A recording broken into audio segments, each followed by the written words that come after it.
한 나라의 왕이 모든 친구들을 초대해 잔치를 열고 있었어요. 손님들이 그레이트 홀에 모였어요. 하지만 축하연이 시작되기 전에 한 신하가 왕에게 모든 술에 독이 들어있다고 알렸어요. 왕은 아무 말도 하지 않고 모두에게 새 천년을 위한 건배를 제의했어요. 모든 손님들이 일어나 잔을 들었어요. 그때 왕은 자신과 다른 손님들을 독살하려던 악당을 알아차렸어요. 누굴까요?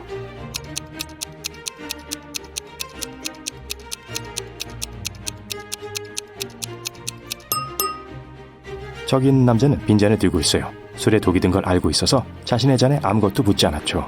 어느 추운 겨울밤 누군가가 유명한 가수의 집에서 보석을 훔쳤어요. 도둑은 경찰차가 지나가고 있어서 멀리 도망가지 못했어요. 도둑은 보석이 든 가방을 눈 속에 숨기고 군중 속으로 사라졌어요. 앤더슨 형사는 2명의 용의자를 잡는 데 성공했어요. 이들을 보고 누가 가수의 집을 털었는지 맞춰보세요.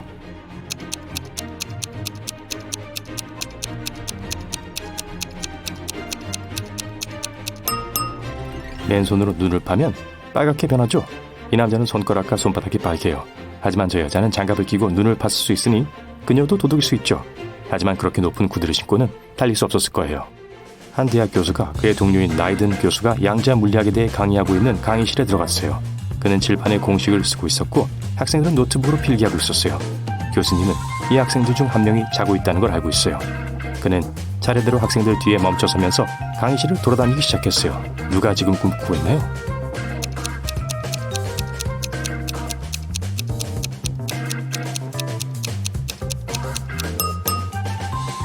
거의 모든 학생들이 노트북에 공식을 적고 있어요. 저 사람만 빼고요. 화면이 꺼져 있네. 그건 그가 잠들었기 때문이죠. 앤더슨 형사가 턱시도 차림에 강도를 쫓고 있어요. 갑자기 범인이 거대한 복도로 뛰어가요. 그곳에 있는 모든 사람들이 정장을 입었어요. 앤더슨 형사가 그들 중에서 용의자를 찾을 수 있게 도와주세요.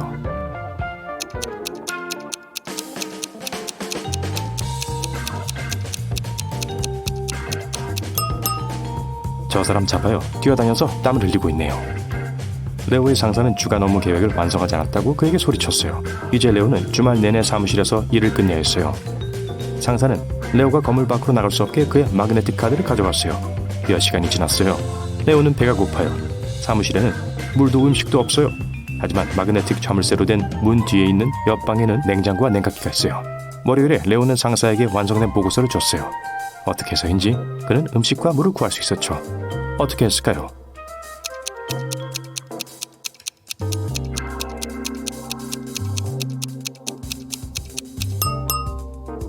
레오는 냉장고에 가서 음식을 좀 갖고 왔어요. 마그네틱 자물쇠가 있는 문이 잠겼다고 한 사람은 없어요. 마이크는 경주용 자동차 뒷좌석에서 일어났어요. 엔진이 굉음을 내고 있고 마이크의 얼굴에 바람이 불고 있어요. 운전대를 잡은 사람은 없고 절벽이 바로 앞에 있어요. 마이크의 손은 묶여있죠. 그는 주저하지 않고 차에서 뛰어내려 아스팔트 위에 착지해요. 놀랍게도 긁힌 자국도 하나 없었어요. 어떻게 이게 가능하죠?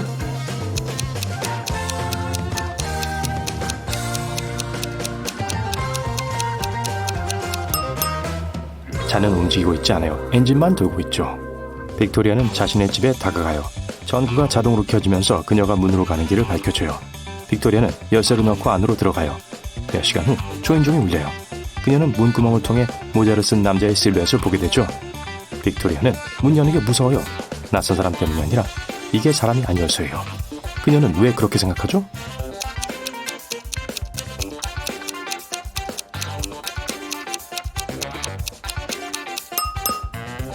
저도 센서가 작동하지 않았으니 밖에 물리적인 사람이 없어요. 사막의 가장자리에 거대한 비행기 경납부가 있어요. 조종사 타일러가 안으로 들어가면서 천장 들보 근처에서 자고 있는 고양이를 발견해요. 타일러는 고양이를 구하기로 해요. 그곳으로 갈 수 있는 계단이나 다른 건 없어요. 타일러가 보이는 건 바닥에 있는 큰 물웅덩이 뿐이에요. 고양이는 어떻게 그곳에 갔죠?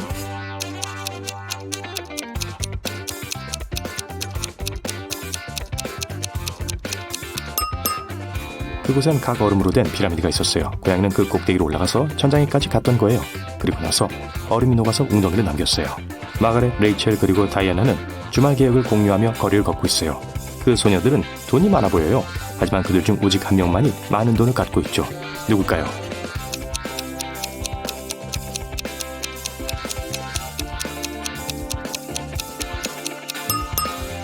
마가렛이요.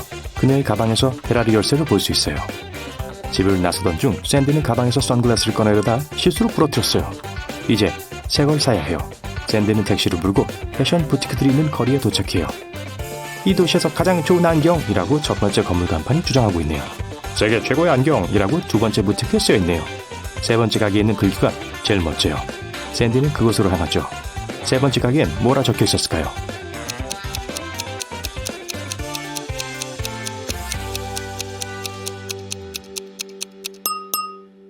이 거리에서 가장 좋은 안경.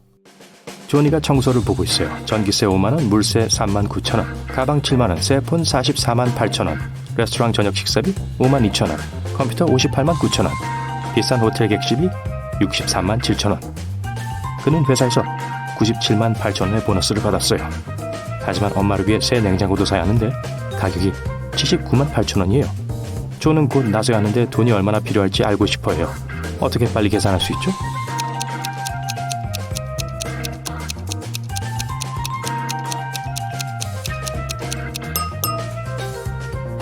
폰에 있는 계산기 앱을 써야 해요. 가장 간단한 답이 종종 정답이죠.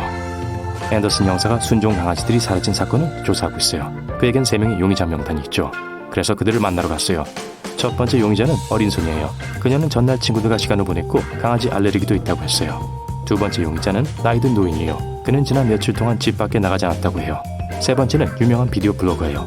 그녀는 하루 종일 유튜브 영상을 만들었다고 했어요. 누가 거짓말하고 있나요?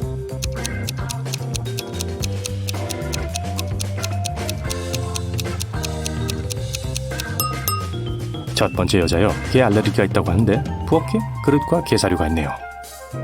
피터는 큰 보험회사에서 최고 경영자로 일해요. 오늘 그의 상사가 그에게 직원 3명을 해고하라고 했어요. 피터는 그런 식으로 그냥 사람을 자르고 싶지 않아서 테스트를 생각해냈죠. 그는 해고 후보 3인방을 불러 모아 그들에게 왜 자신이 회사에 있어야 하는지 쓰라고 했어요. 첫 번째 직원은 회사가 1억 원을 버는데 자신이 도왔다고 했어요. 두 번째 남자는 자기가 10명의 신규 고객을 로빈슨 씨는 성공한 사업가입니다. 어느 날 아침 그는 좋은 생각이 떠올랐어요. 그날 오후 이 해결책을 논의하기 위해 자신의 최고 경영자 중 2명을 사무실로 초대했습니다. 이 사람들 중 로빈슨 씨는 누구일까요?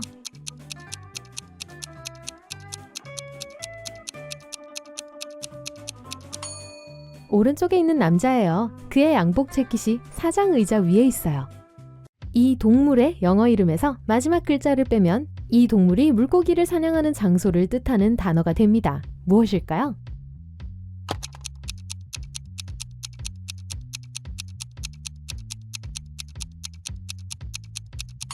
바다표범 seal입니다. 마지막 글자를 빼면 C가 되죠. 틸다의 어머니는 7명의 딸이 있습니다. 6명의 딸들의 이름은 Monday, Tuesday, Wednesday, Thursday, Friday, Saturday입니다. 7번째 딸의 이름을 짐작할 수 있나요?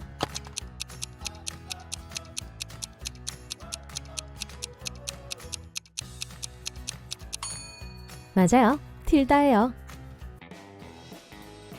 이 물건은 E로 시작하고 끝나는데 안에는 편지가 들어있어요. 뭐죠?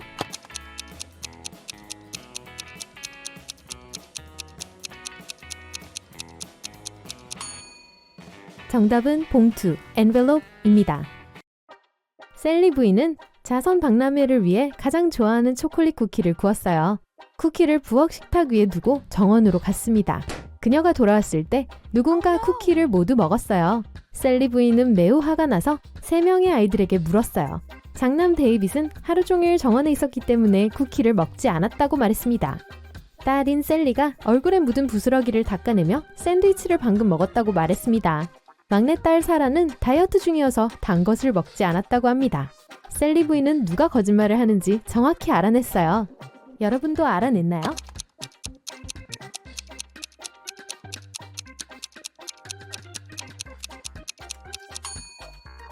데이빗이었어요. 누군가 쿠키를 먹었을 때 셀리 부인은 정원에 있었습니다. 만약 그녀가 데이빗을 봤다면 그에게 묻지도 않았을 거예요. 이 그림을 보세요. 나머지와 다른 별을 찾을 수 있나요?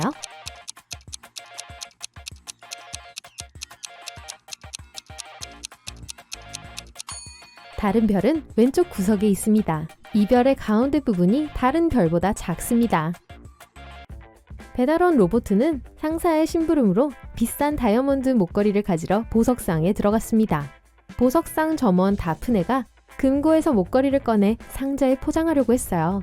그런데 갑자기 가게 전체에 불이 꺼졌어요. 몇 초 후에 불이 다시 켜졌을 때 목걸이는 사라지고 없었어요. 경보가 울렸고 가게 문은 꽝 닫혔어요. 로버트, 다프네, 그리고 비키라는 다른 손님 한 명만 안에 남아 있었습니다. 경찰이 와서 그들 모두를 신문했어요. 로버트는 아무것도 못 봤다고 했어요. 다프네는 어둠 속에서 누군가 자신을 밀치는 것을 느꼈다고 말했습니다. 상자를 가져간 범인이었을 거예요. 그리고 비키는 가게 맞은편 구석에서 곧 있을 결혼식을 위한 반지를 고르고 있었다고 주장했습니다. 형사들은 도둑이 누구인지 금방 알아챘습니다. 여러분도 알 수 있나요? 비키가 목걸이를 훔쳤어요. 그녀는 이미 결혼 반지를 손가락에 끼고 있어요. 키티는 숲속을 걷다가 길을 잃었어요. 그러다가 그녀는 마법의 여우를 만났습니다. 여우가 말했어요. 내 수수께끼를 풀면 내가 집으로 돌아가는 길을 알려줄게. 하지만 문제를 못 풀면 너도 여우로 변해서 나랑 여기 살게 될 거야. 이게 있으면 나누고 싶어 할 거야. 하지만 일단 공유하면 더 이상 가질 수 없지. 그게 뭘까? 키티는 그날 밤 집으로 돌아왔어요. 여우에게 뭐라고 답했을까요?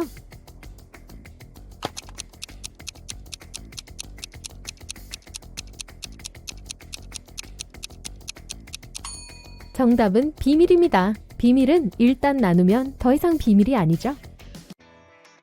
사진을 보세요. 몇 개의 정사각형이 보이나요? A 10개, B 5개, C 3개, D 6개.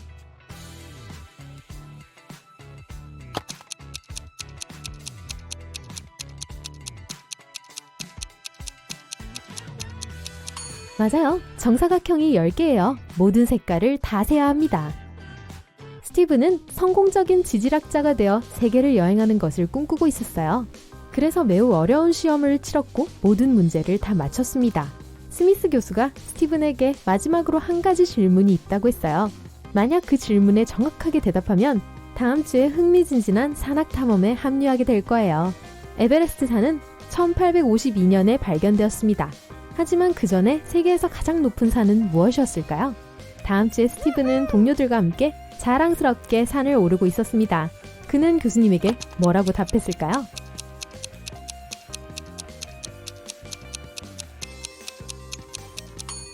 스티븐은 에베레스트 산이라고 했어요. 아직 발견되지 않았더라도 여전히 세계에서 가장 높은 산이었습니다. 떠나거나 손이나 재치 외에는 다른 어떤 것도 사용할 수 없었습니다.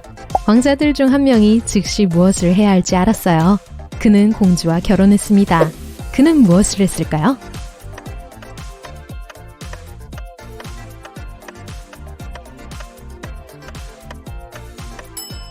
테레사, 이쪽으로 와주세요. 그는 테레사에게 가까이 와달라고 했고 그녀의 손을 만졌습니다. 매니저 조지에게 익명의 문자 메시지가 왔습니다. 그가 일하는 슈퍼마켓에 방금 도둑이 들었다고 했어요. 조지는 서둘러 복도로 들어갔고 식료품 코너에 임산부 4명이 있는 것을 보았습니다. 조지는 여자들을 주의 깊게 쳐다보고 도둑을 알아내서 경찰을 불렀습니다. 어떻게 알았을까요?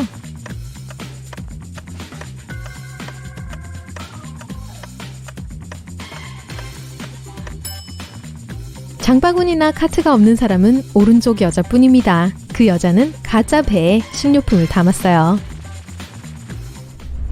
여러분이 문도 창문도 없는 방에 있다고 상상해보세요. 어떻게 나갈 수 있을까요?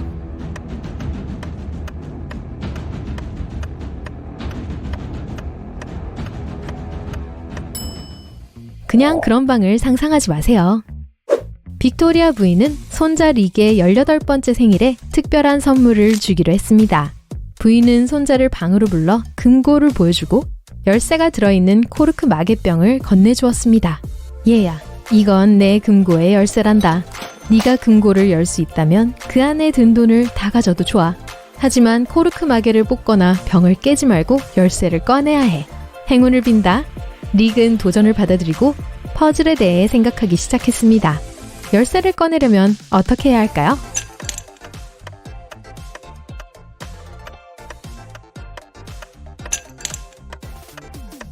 코르크 마개를 병 속에 밀어 넣으면 쉽게 열쇠를 얻을 수 있을 거예요. 그림을 보세요. 뭐가 잘못됐을까요?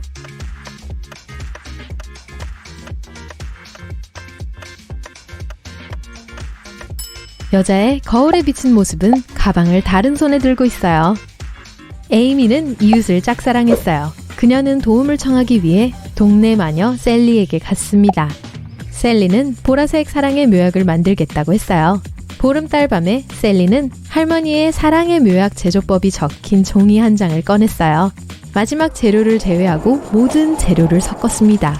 갑자기 돌풍이 불어와서 제조법이 적힌 종이를 벽난로 안으로 집어넣었어요. 셀리는 절박했어요. 마지막 재료의 이름을 기억하지 못했어요.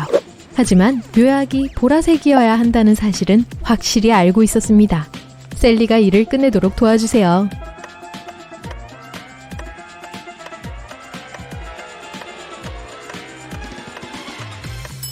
파란색 재료를 넣어야 해요. 파란색과 빨간색을 섞으면 보라색이 됩니다. 해리와 3명의 다른 비디오 블로거들은 소름 끼치는 협곡으로 여행을 갔습니다. 그들은 이 신비로운 장소에 대한 비디오를 만들고 싶어 했어요. 그들은 하루 종일 촬영을 했어요. 저녁에 모닥불 주위에 모였습니다.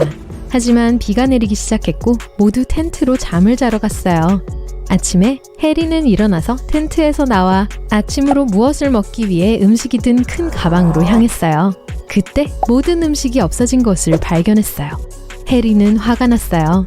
그는 모두를 깨우고 팀원들을 신문했어요. 프레드는 밤새 별이 빛나는 하늘을 보고 있었다고 했어요.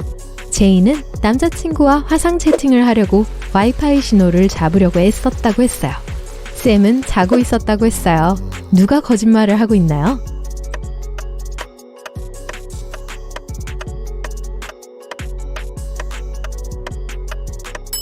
프레드예요. 밤에 비가 와서 구름이 껴 별이 보이지 않았습니다. 학생 베티와 사라는 매우 어려웠던 시험을 마치고 산책을 갔어요. 둘은 커피와 사탕을 사서 공원으로 피크닉을 할 경치 좋은 장소를 찾기 시작했어요. 그런데 갑자기 마스크를 쓴 남자가 베티의 가방을 낚아채서 도망갔어요. 사라와 베티는 그를 따라갔습니다. 그러다가 그들은 시각장애인이 벤치에 앉아있는 것을 보았어요. 그는 안경을 쓰고 있었고 지팡이를 가지고 있었습니다. 소녀들은 그에게 마스크 쓴 사람이 여자 가방을 들고 가는 걸 봤냐고 물었어요. 하지만 그 남자는 자신은 눈이 멀어서 아무도 보지 못했다고 했어요. 사라는 매우 무안해서 그에게 사탕을 건네주고 그의 도움에 감사했습니다. 그러고는 베티를 옆으로 데리고 가서 그 남자가 범인이라고 속삭였어요. 그들은 경찰을 불러야 했어요. 베티는 매우 놀랐습니다. 사라는 왜 그 남자가 강도라고 확신했을까요?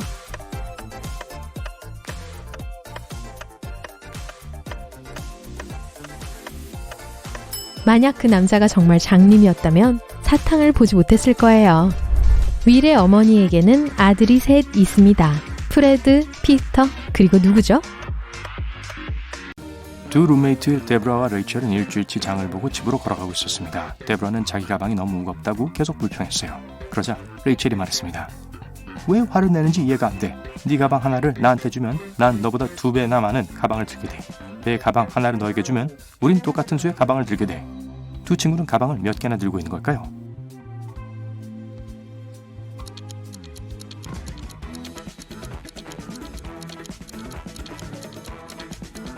레이첼은 7개를 들고 있고 데브라는 5개를 들고 있었습니다.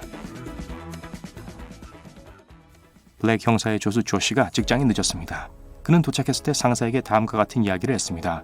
고속도로를 따라 달리고 있었는데 도로 왼쪽에 의식을 잃은 남자가 쓰러져 있는 것을 보았어요. 그를 태워서 가장 가까운 병원으로 데려갔어요. 마침내 그는 정신을 차렸는데 누군가 움직이는 차에서 그를 밀었다고 했어요.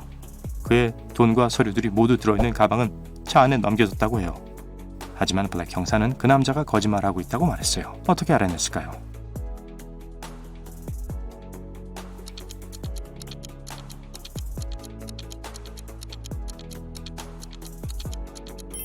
만약 그 남자가 정말로 차 밖으로 밀려났다면 왼쪽이 아니라 길 오른쪽에 누워있었을 거예요. 케네스는 배가 고팠어요. 그는 햄버거를 파는 근사한 식당을 발견하고 버거를 하나 주문했어요. 웨이터가 음식을 가져온 후 케네스는 손을 씻기 위해 화장실로 갔습니다. 하지만 그가 돌아왔을 때 그의 햄버거는 사라지고 없었어요. 그 남자는 식당을 둘러보았고 누가 점심을 가져갔는지 알아챘습니다. 알아낼 수 있겠어요?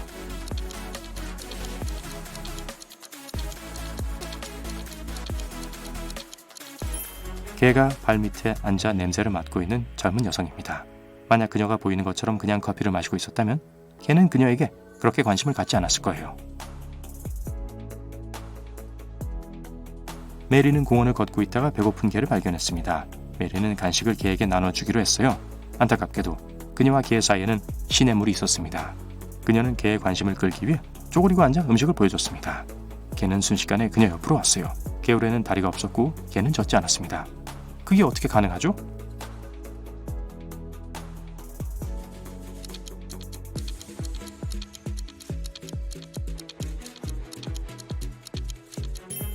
때는 겨울이었고 개울은 얼어 있었습니다. 부유한 기업가가 사무실에서 사라졌습니다. 그가 남긴 것은 숫자 6, 4, 9, 10, 11이 적힌 메모와 달력뿐이었습니다. 경찰엔 5명의 용의자가 있었습니다. 제임스, 케빈, 캐롤, 제이슨, 그리고 로라입니다. 남자의 실종에 대해 알고 있는 사람은 누구일까요?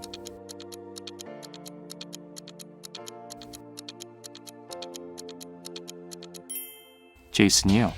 이 숫자는 1년 중 달을 의미합니다. 그리고 이 달의 첫 번째 숫자가 범인의 이름입니다. JASON. 매튜는 새 스마트폰과 전화 케이스를 샀어요. 그는 $310를 지불했어요. 전화기는 케이스보다 $300 더 비쌉니다. 매튜는 전화기 값으로 얼마를 지불했나요?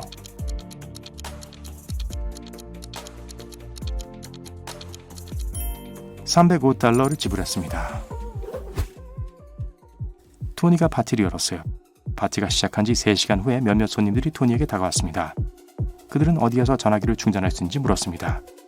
불행하게도 토니의 집에는 소켓이 하나밖에 없었습니다. 그가 가지고 있는 모든 멀티탭을 확인했어요. 한 번에 몇 대의 전화기를 충전할 수 있는지 알아내도록 도와주세요.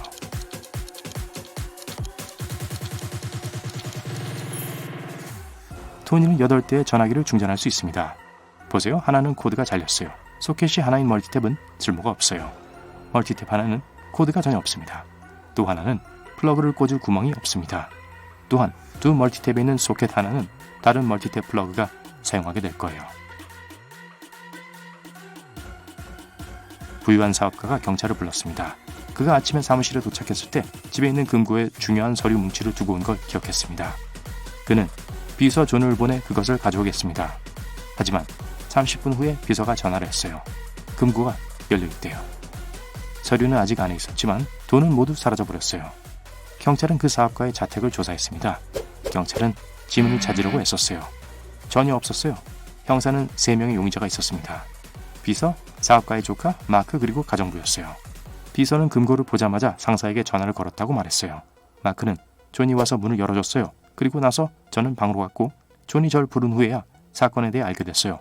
라고 했어요. 가정부는 경찰에게 자신이 집안일로 매우 바빴고 전날 저녁부터 사무실에 출근하지 않았다고 말했습니다. 누가 돈을 가져갔을까요?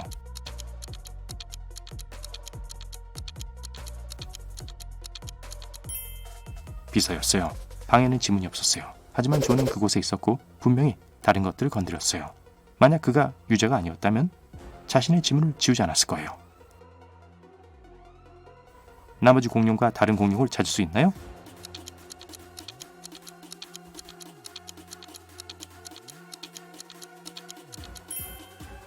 맞아요. 바로 이거예요. 빈센트는 창문은 없고 거대한 문 하나만이 달린 방에 갇혔습니다. 왼쪽에는 여러 개의 버튼이 있는 패널이, 오른쪽에는 힌트가 적힌 패널이 있습니다. 문 위의 벽에는 시계가 있어요. 빈센트가 함정에서 나오려면 어떤 버튼을 눌러야 할까요?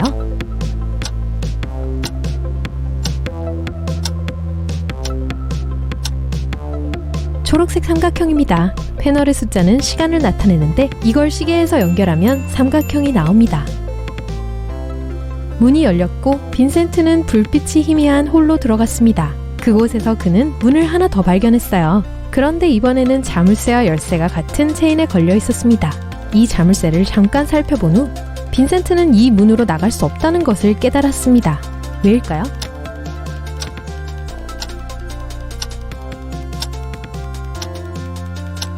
열쇠의 모양이 다릅니다. 자물쇠에 안 들어갈 거예요.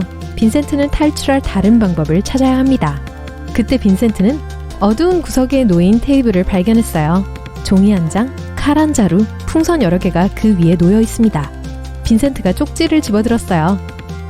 여기서 나가려면 칼로 풍선을 뚫어야 합니다. 하지만 풍선이 공기를 잃거나 터지면 영원히 이곳에 갇히게 될 거예요. 빈센트는 한동안 생각했습니다. 그리고 행동을 취했더니 한쪽 벽에서 숨겨진 문이 열렸어요. 빈센트는 무엇을 한 걸까요?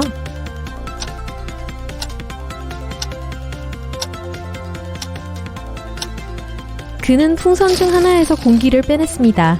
그 후 그는 칼로 구멍을 냈죠.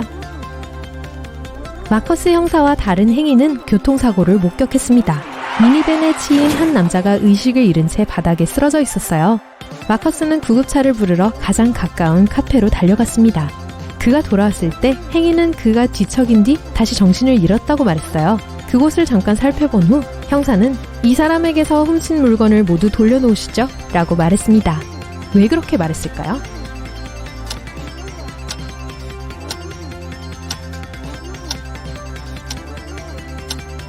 쓰러진 남자가 처음 발견되었을 때 그의 양복 재킷에는 단추가 단 한 개만 채워져 있었습니다. 하지만 이제 단추가 2개 끼워져 있네요. 행인이 지갑을 찾으려고 재킷을 열었다가 단추를 잘못 채운 게 틀림없어요. 이 사진을 보고 누가 변장한 외계인인지 맞춰보세요.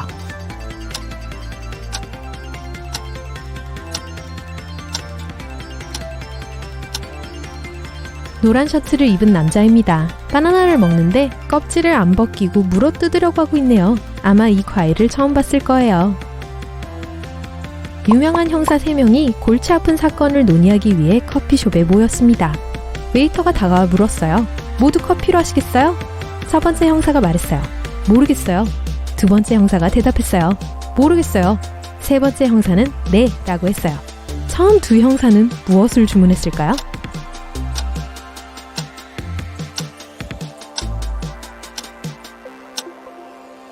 모든 형사들은 커피를 주문했습니다. 모두 커피를 마시고 싶어 했지만 처음 두 형사들은 모두가 같은 선택을 할지 알 수 없었어요.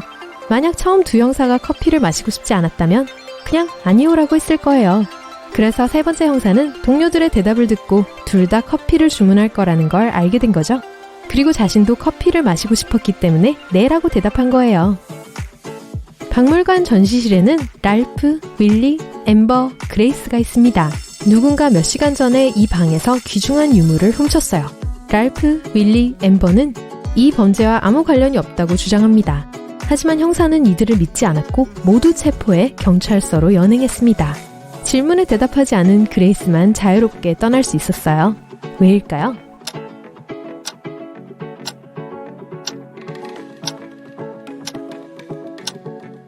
그레이스가 형사거든요. 제니스는 카페에서 모닝커피를 마시고 있었습니다. 그때 차가 끽 소리를 내며 멈추는 소리가 들리고 이후에 큰 고함 소리도 들렸어요. 제니스는 그곳으로 달려갔습니다. 자전거 옆에 앉아있는 남자와 자동차 한 대를 발견했어요.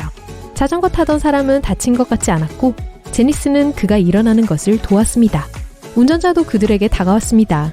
자전거를 타던 사람이 그 남자를 가리켰어요. 저 사람이 차로 내 자전거를 쳐서 넘어지게 만들었어요. 하지만 운전자는 사이드미러로 자전거가 비틀거리는 모습을 봤어요. 그러다가 바닥에 쓰러진 거고 괜찮은지 확인을 하려고 차를 세운 거예요.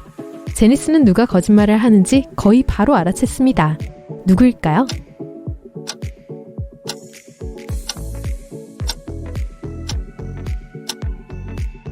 그 차에는 사이드미러가 없어요. 뒷좌석에는 물건이 가득해서 차의 시야를 가리고 있고요. 그래서 운전자는 어떤 거울이든 아무것도 볼 수 없었을 거예요. 운전자가 거짓말을 하고 있습니다. 한 부유한 사업가는 항상 흰 모자를 쓰는 것으로 유명했습니다. 그런데 어느 날 그는 과일 한 다발을 머리에 이고 사무실로 왔어요. 그의 직원들은 충격을 받았지만 감히 그에게 질문을 하지 못했습니다. 이 상황은 다음 날에도 반복되었습니다. 셋째 날 사업가의 비서가 용기를 내어 무슨 일이냐고 물었어요. 그 사업가는 대답했어요. 아, 제가 내기에서 져서 그래요. 아직 다 채운 건 아니지만 오늘이면 될 겁니다. 그리고 점심은 따로 주문하지 않아도 돼요. 그 사업가는 무슨 내기를 했던 걸까요?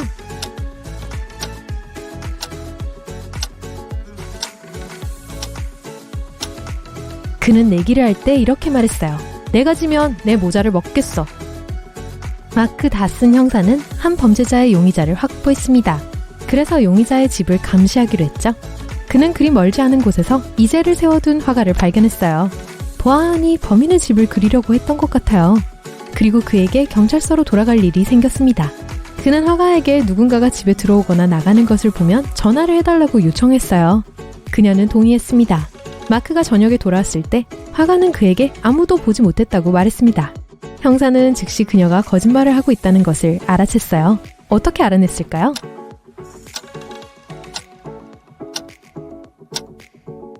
도리스는 친구인 테레사와 해변 휴가를 보내고 있었어요. 어느 날 아침, 이 젊은 여자들은 물가에서 일광욕을 하고 있었어요. 도리스가 수영하러 가는 동안 테레사는 레모네이드를 사러 카페에 갔어요. 도리스가 돌아왔을 때 비치 타월 위에 놓아두었던 자신의 스마트폰이 사라진 것을 보았죠. 제 폰 봤나요? 도리스는 근처에서 일광욕을 하고 있는 남자에게 물었어요. 아니요, 전 계속 자고 있었어요. 이때 테레사가 레모네이드를 가지고 돌아왔어요. 그녀는 주위를 둘러보곤 도리스의 폰이 어디 있는지 즉시 알아냈어요. 누가 가져갔을까요? 그 남자가 갖고 간 게 맞아요. 사건이 일어나기 전 삽은 그의 왼쪽에 놓여 있었어요. 지금은 오른쪽에 있죠. 또 이제는 삽 근처에 의심스러운 모래더미가 있네요. 그 남자는 나중에 모래 속에서 폰을 파내려고 숨겼을 겁니다. 테리는 경찰이 되기 위해 공부하고 있던 친구인 앨리스를 파티에 초대했어요. 그의 친구 션이 여는 파티였죠. 테리는 이 파티에 도둑이 있을까봐 걱정했어요. 행사 내내 앨리스는 손님들을 주의 깊게 지켜보았어요. 파티가 끝날 때 그녀는 테리에게 도둑이 누구인지 알려주었죠. 여러분도 알아냈나요?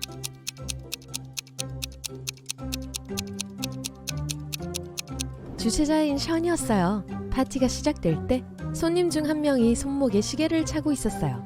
그리고 이 여자는 아름다운 목걸이를 하고 있었어요. 하지만 파티가 끝날 때 시계는 이미 션의 손목이 있었고 목걸이는 화분에 있었어요.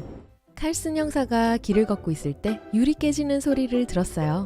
주위를 둘러보니 보석 상점의 깨진 창문 근처로 많은 군중들이 모여있는 걸 보았어요. 충격을 받은 주인은 안에 있었어요. 형사가 그에게 달려갔어요. 도둑 맞은 것이 있나요? 그 남자는 이해를 아직 못했다고 말했어요. 그러다가 칼슨이 죄송합니다. 잡아야 할 도둑이 있어서요. 라고 소리치며 달려갔어요. 그는 무엇을 보았을까요? 유리창은 사람들의 관심을 끌기 위해 깨진 거였어요. 사람들은 한눈이 팔려 저 남자가 양복을 입은 남자의 지갑을 훔치는 걸 보지 못했어요. 처음에 지갑은 남자의 주머니에 있었어요. 이젠 도둑이 손에 지갑을 쥔 채 도망가고 있어요. 경찰은 오랫동안 홀 씨가 그의 요트로 금지된 물건들을 실어 나르는 밀수업자라고 의심해왔습니다. 그날 경찰들은 자신들이 찾고 있는 화물이 그의 배에 있다는 걸 확신하고 있었죠. 여러 명의 경찰이 수색영장을 가지고 홀 씨의 요트가 주차되어 있는 선착장으로 갔어요. 그들은 요트의 구석구석을 조사했지만 자신들이 찾고 있는 걸 발견하지 못했어요. 홀 씨는 그들을 배웅하면서 비웃고 있었어요. 갑자기 가장 어린 경찰관이 소리쳤어요. 제가 화물이 어디 있는지 알아요. 그는 무엇을 알았을까요? 화물은 물속에 있을 수밖에 없어요. 보호용 덮개에 덮여 닻에 묶여 있었죠. 이 사람들을 잘 보세요. 이 중 한 명은 혼자 살지 않아요. 누굴까요?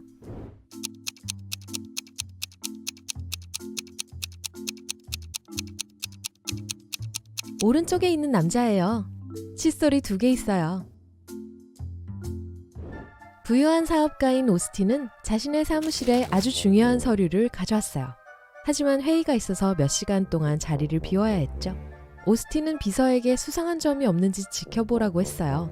오스틴의 경쟁자들이 서류를 보기 위해 그의 사무실에 침입할 수도 있었죠.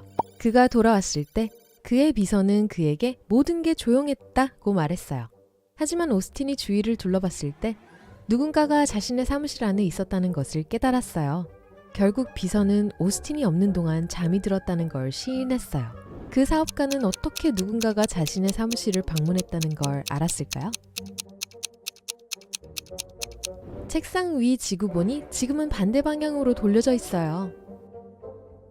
성공한 사업가인 윌리엄은 비싼 레스토랑에서 저녁을 먹고 있었습니다. 어느 순간 그는 중요한 통화를 하기 위해 밖으로 나갔어요. 돌아왔을 때 돈과 서류가 든 가방이 사라지고 없었어요. 도둑은 다른 고객일 수밖에 없어요.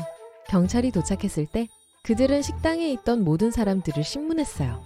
카렌은 자신의 책에 새로운 장을 쓰고 있었다고 말했어요. 폴은 화장실에 가기 위해 줄을 서서 기다리고 있었다고 말했어요. 도나는 이미 커피값을 지불하고 코트를 입고 있었어요. 그리고 로버트는 여자친구와 영상통화를 하고 있었어요. 형사들이 도둑이 누구인지 알아내는 데는 오래 걸리지 않았어요. 여러분은 알겠나요?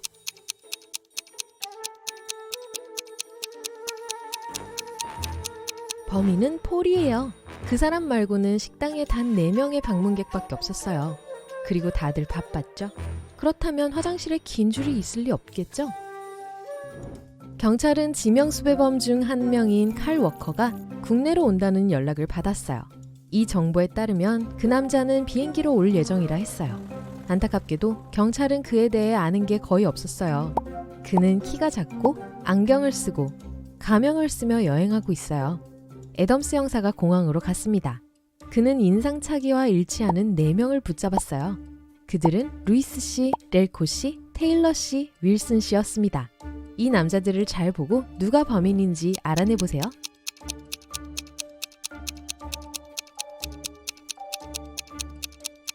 렐코 씨입니다. 그의 성은 사실 범인의 성인 워커를 거꾸로 쓴 거예요. 형사가 중요한 목격자를 찾고 있어요. 목격자 없이는 그녀는 복잡한 사건을 해결할 수 없을 거예요. 그녀가 아는 건 증인이 왼손잡이라는 것뿐이에요. 이 사람들을 보고 형사가 필요한 사람을 고를 수 있도록 도와주세요.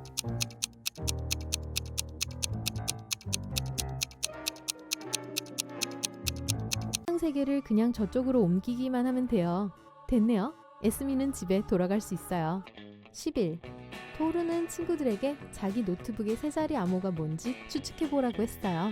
다들 각자 추측했어요. 그들이 고른 숫자는 357, 902, 907, 954였어요.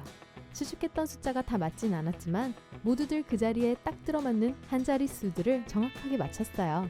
토르의 암호가 뭔지 맞출 수 있나요?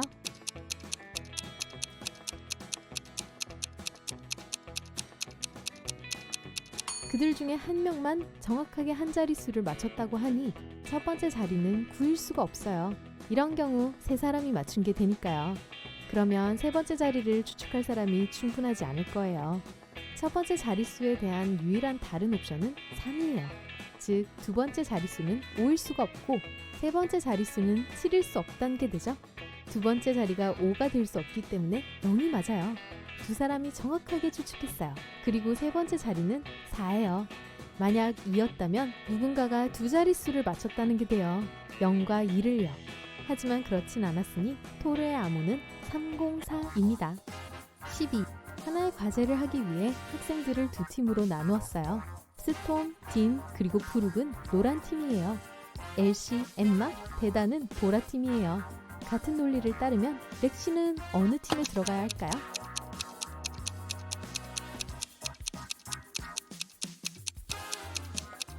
노란 팀에는 이름의 음절이 하나인 학생들이 있어요.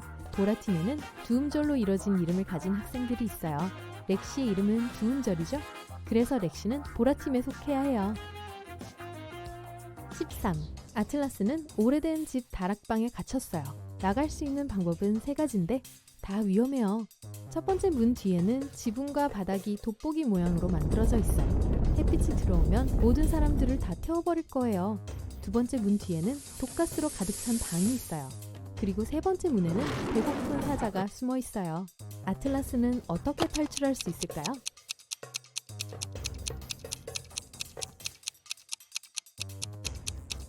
밤이 될 때까지 기다려야 해요.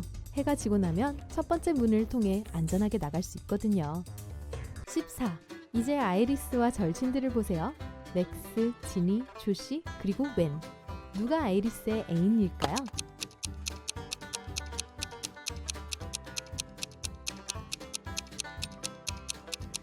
조시입니다. 봐요. 같은 타투를 하고 있거든요. 15. 비 오는 밤, 딜런은 버스 정류장을 지나 운전하고 있었어요. 거기엔 3사람이 있었어요.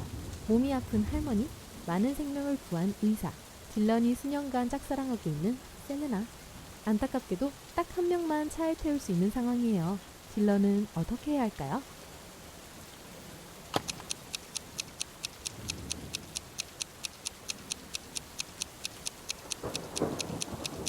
딜런은 할머니를 병원에 데려다 줄 의사에게 그의 차를 내줘야 해요. 그러면 자신은 버스 정류장에서 꿈에 그리던 여자랑 같이 있을 수 있죠. 16. 찰리, 앤디, 테일러, 알렉스는 모두 친척이에요. 하지만 그중 한 명은 나머지 3명과 성별이 달라요. 여러분이 알고 있는 정보는 이거예요. 1. 알렉스는 찰리의 남자 형제 아니면 찰리의 외동딸이다. 2. 알렉스의 여자 형제는 앤디 아니면 테일러다. 3. 테일러의 유일한 아들은 찰리 아니면 앤디다. 나머지 3명과 성별이 다른 건 누군지 구별할 수 있겠나요?